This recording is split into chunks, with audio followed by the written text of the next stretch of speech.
Sa kulungan ng bagsak ng isang lalaki matapos magpaputok ng baril sa Tondo, Maynila.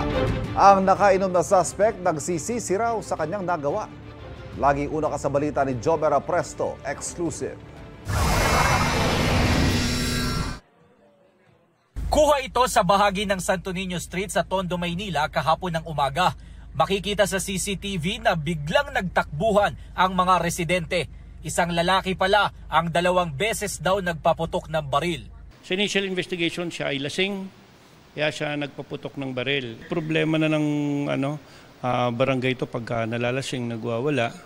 Kaya ngayon, nagpaputok na siya, kaya hinuli na siya.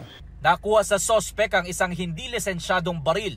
Ayon sa pulisya, patuloy nilang inaalam kung meron bang tinamaan ng ligaw na bala. Sa ngayon ay hawak na ng Moriones Police Station ang sospek na nagsisisi daw sa kanyang nagawa. Sobra po sa anak, sir. Nagsisi ako na rin po. Napag-alaman na dati nang nakulong ang lalaki dahil sa illegal na droga. Maharap siya sa reklamong paglabag sa Comprehensive Law on Firearms and Ammunition at Alarm and Scandal.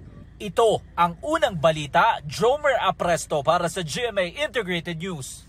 Kapuso, para laging una ka sa mga balita, bisitahin at mag-subscribe sa GMA Integrated News sa YouTube. Sa mga kapuso abroad, samahan nyo kami sa GMA Pinoy TV at sa www.gmanews.tv.